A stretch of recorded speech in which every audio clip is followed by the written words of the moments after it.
안녕하세요. 저는 올해 불혹에 접어든 주부입니다. 전 작년에 이혼을 하고 아주 험난한 아홉수를 겪었는데요. 전 남편과 저는 고등학교 동창이었습니다. 그렇다고 고등학교 때 사귀어서 결혼까지 이어진 건 아니고 그냥 같은 반 클래스메이트였죠. 고등학교 졸업 후에 한 번도 못 보고 살다가 제가 대학 졸업 후 번번이 공무원 시험에 떨어지고 카페 알바를 하고 있는데 남편이 우연히 제가 일하는 카페에 찾아왔다가 저를 발견하면서 인연이 시작되었어요. 저는 처음에는 야, 반갑다. 너 땡땡 고등학교 2학년 5반 걔 맞지? 여기서 일하는구나. 나 근처 공공대학교 다니는데 혹시 너도 우리 학교 다녀? 하고 말을 꺼낸 남편을 못 알아봤습니다. 흰 셔츠에 세련되고 깔끔한 차림에 지적인 명문대생이 맨날 땀 냄새에 찌들어 있는 여드름 투성이 그 소년일 줄 누가 상상이나 했겠어요. 남편은 4년 만에 무슨 일이 있었던 건지 완전히 환골탈태해서 훤칠한 남자로 변해 있었습니다. 아니 나는 니네 학교는 아니고 그냥 취업 준비 중이야. 저는 말끝을 흐렸습니다. 저는 남편의 명문대 옆에 붙어있는 소위 말하는 상류대학이었으니까요. 하지만 그 후로도 남편은 제 학벌 따위 아랑곳하지 않고 하루가 멀다 하고 저희 카페에 드나들었고 끝나고 뭐 하냐 이번 주말에 시간 되냐 대놓고 저에게 호감을 표시했습니다. 하지만 저는 명문대생에다가 부잣집 아들인 남편이 굉장히 부담스러웠습니다. 그래서 고민 끝에 고등학교 친구에게 얘기하니까 친구는 야 걔가 진짜로 너 좋대. 대박 그럼 무조건 사귀어야지.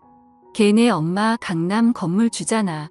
완전 부동산 갑부라면서 그게 무슨 고민할 거리나 되냐며 무조건 사귀어야 된다고 호들갑을 떨었습니다.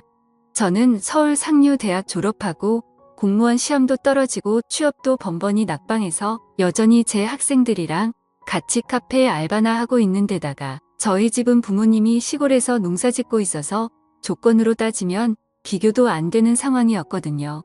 그래서 계속 저를 쫓아다니면서 대시하는 남편이 밀어냈고 남편이 자꾸 찾아오지 못하게 원래 다니던 카페도 그만두었습니다.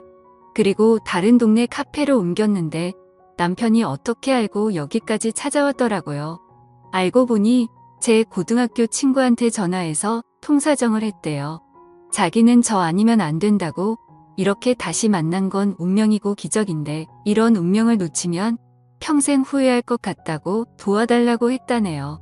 그러면서 제 앞에 꽃과 반지를 내밀며 정식으로 사귀자고 프로포즈를 하는데 솔직히 그 순간에는 저도 여자인지라 가슴이 너무나도 설레고 떨려서 머리로는 안 되는 줄 알면서도 저도 모르게 사귀자고 말해버렸습니다. 남편은 사귀고 나서 지극정성으로 잘해주고 본인 학점 챙기기도 바쁠 텐데 제 취업 준비를 살뜰히 도와주었습니다. 하지만 저는 번번이 낙방을 했고 작은 회사 격리 자리라도 취직을 하려고 마음먹고 있는데 임신 사실을 알게 되었습니다. 저는 어쩔 줄 몰라서 남편에게 울면서 말했는데 남편은 오히려 너무 잘 됐다고 좋아하더라고요. 이걸로 자기 엄마 반대를 설득할 수 있겠다면서요. 저는 처음 시어머니를 만나러 가는 자리에 마음을 단단히 먹었습니다. 막 드라마에서 봤던 것처럼 저한테 아이를 지우라고 돈봉투를 내밀거나 물잔을 들이붓거나 하는 상황이 있을 수도 있겠다는 생각이 들더라고요. 그런데 그날 저는 시어머니에게 돈봉투를 받았는데 그 돈봉투는 한약 지어먹고 몸에 좋은 음식 사 먹으라고 준 용돈이었습니다. 시어머니는 기왕 이렇게 된 것도 인연이니까 앞으로 잘해보자고 내가 딸이 없으니까 너를 내 딸로 생각하겠다고 했습니다. 그러면서 결혼 조건을 내걸었는데 이들이 아직 26밖에 안 됐고 남편도 대학원 가서 교수까지 되려면 부모의 경제적 지원이 한참 필요하니까 자기 집에 들어와 살라고 했습니다. 저는 흔쾌히 그러겠노라고 했어요. 솔직히 그땐 계속된 취업 낙방으로 자존감이 바닥까지 낮아졌을 때여서 학벌이며 집안이며 재력이며 능력이며 가진 거 하나 없는 저를 받아주고 결혼 승낙해주는 것만 해도 감사하다는 생각이 들었습니다. 무엇보다 왜 애부터 가졌냐고 타박 한마디 없이 좋게 말해주는 시어머니가 너무 고마워서 결혼하면 제가 모시고 살면서 더 잘해드려야지 마음먹었습니다. 그렇게 저는 배가 더 불러오기 전에 서둘러서 식을 올렸고 친구들은 카페 알바나 하던 애가 한순간에 명문대생 남편 만나 강남 건물주 며느리까지 되니까 부러워서 어쩔 줄 몰라 하더군요. 취직 대박났다고 신데렐라라고 그렇게 뒤에서 시샘으로 수군거리던 애들이 또 제 앞만 오면 남편 친구나 후배 중에 괜찮은 남자 있으면 소개시켜달라고 그렇게 아부를 떠는 거 보면 역시 여자는 남편 잘 만나서 시집 잘 가는 게 제일이다 싶어서 뿌듯하고 즐거웠던 것도 사실입니다. 여하튼 저는 주위의 부러움을 한 몸에 받으며 남편과 결혼했고 아이가 태어나기 전까지는 아주 잘 살았습니다. 그런데 이 행복이 출산과 동시에 끝날 줄은 상상도 못했습니다. 병원에서 몸을 추스르고 딸을 데리고 조리원으로 옮기려는데 시어머니가 제품에서 딸아이를 데리고 가더니 자신이 조리원에 들어가는 게 아니겠어요. 저는 애는 내가 낳았는데 왜 시어머니가 조리원에 들어가는지 대체 이게 무슨 일인가 싶어 어안이 벙벙해져 보고 있는데 뭘 그렇게 멀뚱멀뚱 보고 서 있어. 얼른 집에 가서 내 남편 밥도 해주고 잘 챙겨주고 그래야지. 애기는 내가 돌볼 테니까 너는 내 신랑이나 잘 돌봐. 저는 친정엄마가 시골에 계시고 농사 짓는 분이라 서울로 올라와 제 몸조리를 도울 수 없으니까 애기를 위해서라도 제가 조리원에서 같이 조리를 받아야 하는 게 맞다고 했지만 시어머니는 한사코 거절했죠. 너는 내가 10개월 동안 그렇게 편하게 놀고 먹었으면 됐지 뭘 더 조리를 하겠다는 거야. 잔말 말고 집에 가서 내 남편한테나 가봐. 지금 가뜩이나 석사 논문 쓴다고 다 죽어가는데 옆에서 너라도 잘 챙겨야 될 거 아냐. 저는 너무 황당했지만 일단 집으로 가봤습니다. 아이 낳을 때도 논문 때문에 병원에 잠깐만 얼굴 비추고 1시간도 안 돼서 가버린 남편은 정말로 다크서클이 눈 밑까지 내려와서 아주 엉망인 모습으로 머리를 쥐어짜고 있더군요. 온 방에 담배 연기 자욱하고 맥주 캔들이 널브러져 있고 저는 무슨 논문이 아니라 대하소설이라도 쓰는 줄 알았습니다. 어쨌든 남편은 석사학위 논문을 쓰는 게 어려워 진담을 빼면서 온갖 히스테리를 부려댔고 저는 애 낳은 지 일주일도 안 돼서 제대로 된 조리 한 번 못 해보고 남편 뒷바라지를 했습니다. 아무리 사람이 다급한 상황이 되면 저밖에 모른다는 말이 있긴 해도 이 인간은 이기적이고 까탈스럽기 짝이 없는 극단적인 자기 중심성을 가진 남자였습니다. 어느 정도냐면 본인이 논문 쓸 때 아무도 없으면 불안해서 글이 잘 안 써진다면서 새벽에 저도 똑같이 옆방에서 대기 타고 있기를 강요했어요. 그래서 자기가 차 마시고 싶다 과일 먹고 싶다고 문자 보내면 언제라도 5분 만에 갖다 달라고 했습니다. 저야말로 누군가의 보살핌이 필요한 출산한 지 얼마 안 된 산모인데 이런 생각은 안중에도 없이 남편은 오직 자기 생각만 했고 심지어는 너무 스트레스 받아 미치겠다며 아직 몸이 제대로 아물지도 않은 저에게 부부간의 시간을 갖자고 요구했습니다. 저는 남편의 손을 있는 대로 뿌리치고 싫다고 소리를 질렀는데 그런데도 계속 추근대길래 남편에게 욕까지 해버렸습니다. 그건 살아야겠다는 생존 본능이었어요. 그런데 그 다음 날 남편에게 소식을 들었는지 시어머니가 조리원에서 급히 집으로 와서는 제게 엄청 큰 소리로 욕을 해대면서 연거푸 내리쳤습니다. 네가 감히 어디서 하늘 같은 내 아들한테 욕을 하냐고. 막말로 네가 우리 집에 시집 올 때 반반한 얼굴 반쪽이랑 젊은 몸뚱아리 빼고 갖고 온 게 뭐 있냐고. 주제를 알면 서방 보필 잘해야지. 혹시 너 다른 남자 있는 거 아니냐며 쉴 새 없이 막말을 하면서 제 등짝을 계속 후려쳤습니다. 저는 시어머니의 손길에 아프고 서러워 눈물이 쏟아졌습니다. 그리고 그제야 바보같이 깨달았어요. 신데렐라니 뭐니 다 개풀 뜯어먹는 소리고 내가 시집을 더럽게 잘못 왔다는 거려. 그 이후로 본격적으로 지옥문이 활짝 열렸습니다. 남편은 그때 제가 남편을 거부했다고 아주 안가품을 했습니다. 마치 반항이라도 하듯이 저를 일절 손도 대지 않고 밥 먹듯이 외박을 하기 시작했고 심지어는 제가 듣고 있는 데서 시어머니랑 둘이서 간밤에 바에 가서 여자를 만났는데 이랬다 저랬다 말하면서 저보다 훨씬 낫다며 저를 봐 여자보다 못한 듯 깎아내렸습니다.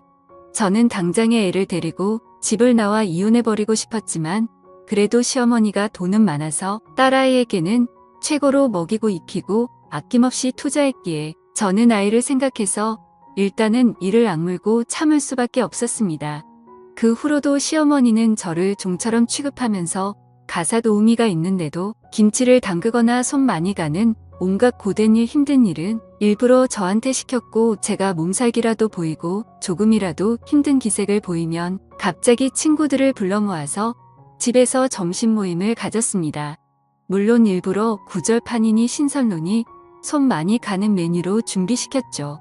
진짜로 지금 생각해도 시어머니는 저를 괴롭히면서 스트레스를 풀고 저 힘든 거 보는 재미로 살았던 것 같아요. 저는 더럽고 치사했지만 이를 악물고 참았습니다. 애초에 저 혼자 힘으로 사회생활하기 힘들다고 무작정 남자한테 기대고 결혼으로 도피한 제 잘못도 있으니까요. 그리고 조용히 홀로 서기를 준비했습니다. 도우미 아줌마와 함께 허구한 날 한식 잔치상을 차리다 보니 의외로 제가 요리에 소질이 있다는 것을 깨닫고 몰래 학원도 다니고 한식조리사 자격증도 땄어요. 저의 실력은 나날이 일취월장하고 딸아이도 무럭무럭 잘 자랐습니다. 남편은 교수 임명이 되었고요. 시어머니의 강남 건물값도 나날이 치솟아 저는 친구들 사이에서 여전히 최고로 시집 잘 간 애로 통했습니다. 다들 왜 그렇게 겉으로 보이는 것만 보는지 시어머니가 빌려준 명품백은 잘 봐도 거북이 등껍데기처럼 거칠어진 제 손을 보는 애는 아무도 없었어요.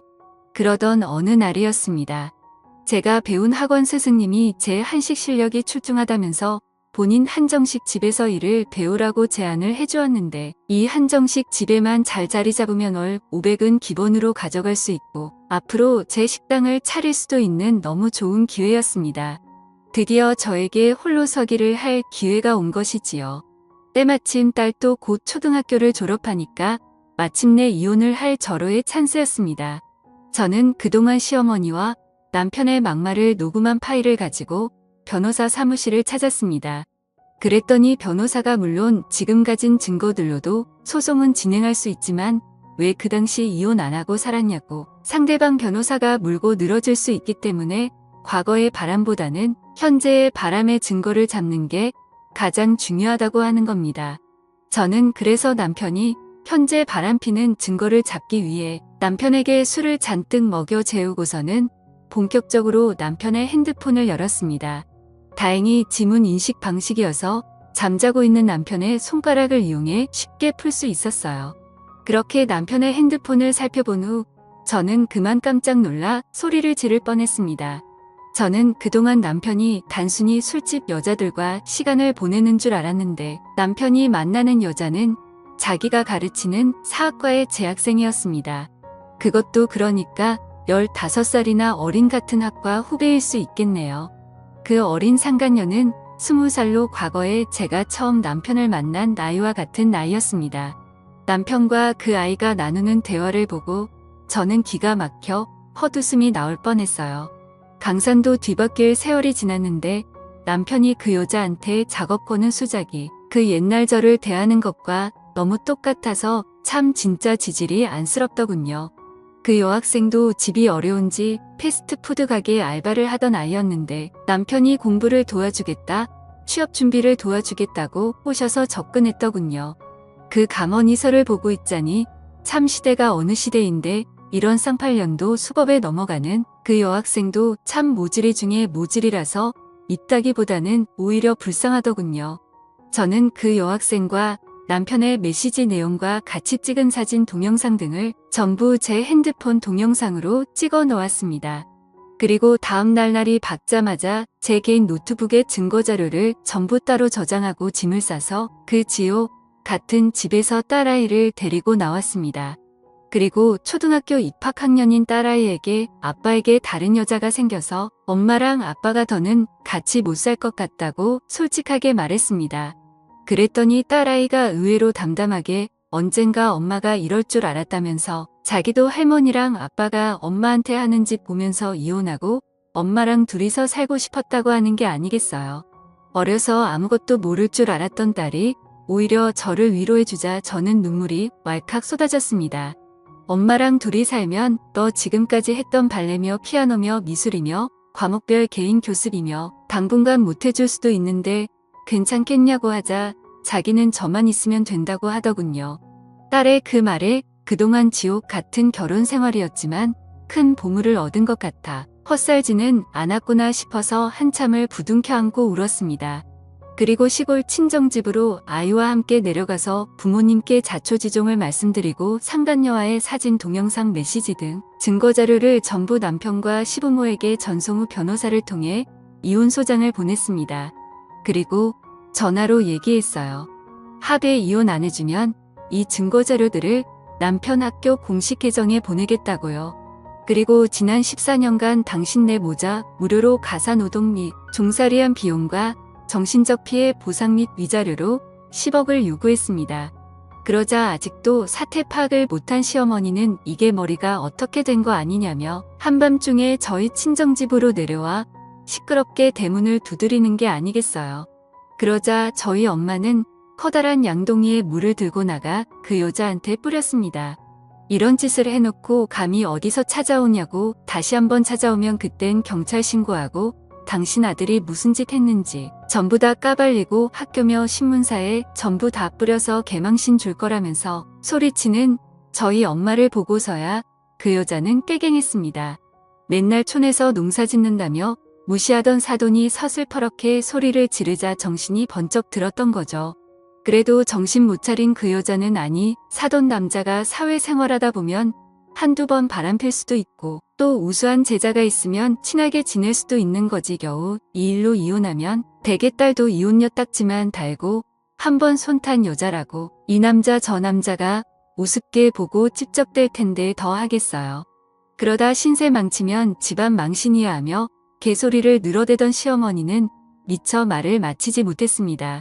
듣다가 화가 머리끝까지 난 저희 아빠가 우리 집 개들을 잔뜩 풀어놓았기 때문이죠. 개들은 무섭게 짖으며 그 여자를 향해 힘차게 달려갔고 그 여자는 너무 놀라 엄마야 사람 살려를 외치며 물에 빠진 생쥐꼴로 꽁지가 빠지도록 도망을 갔습니다. 하지만 시골 길에서 얼마 못 가 돌부리에 걸려 대자로 뻗으며 넘어졌고 사납게 달려드는 개들을 보고 기겁을 하며 기절을 하더군요. 우리 집 개들은 훈련을 잘 받아서 사람을 무는 개들이 아닌데 시모가 지은 죄가 워낙 많다 보니 찔리긴 찔렸나 봅니다. 저는 구급차를 불러 시어머니를 이송하고 남편에게 데려가라고 연락했습니다. 남편은 자기가 잘못했다고 한 번만 용서해달라고, 자기는 딸아이가 없으면 못 산다고 울면서 빌었는데 저는 너 같은 더러운 놈 밑에서 내 딸 키우기 싫다고 쏘아 붙여줬어요. 딸이 있는 아버지가 어떻게 20살짜리 여자를 건드릴 수 있냐고 그냥 개처럼 살다가 지옥이나 가라고 해줬네요. 남편과 시어머니는 결국 제가 학교 제자와 바람핀 거를 폭로하는 게 무서워서 합의 이혼을 해주고 위자료로 10억을 송금했습니다.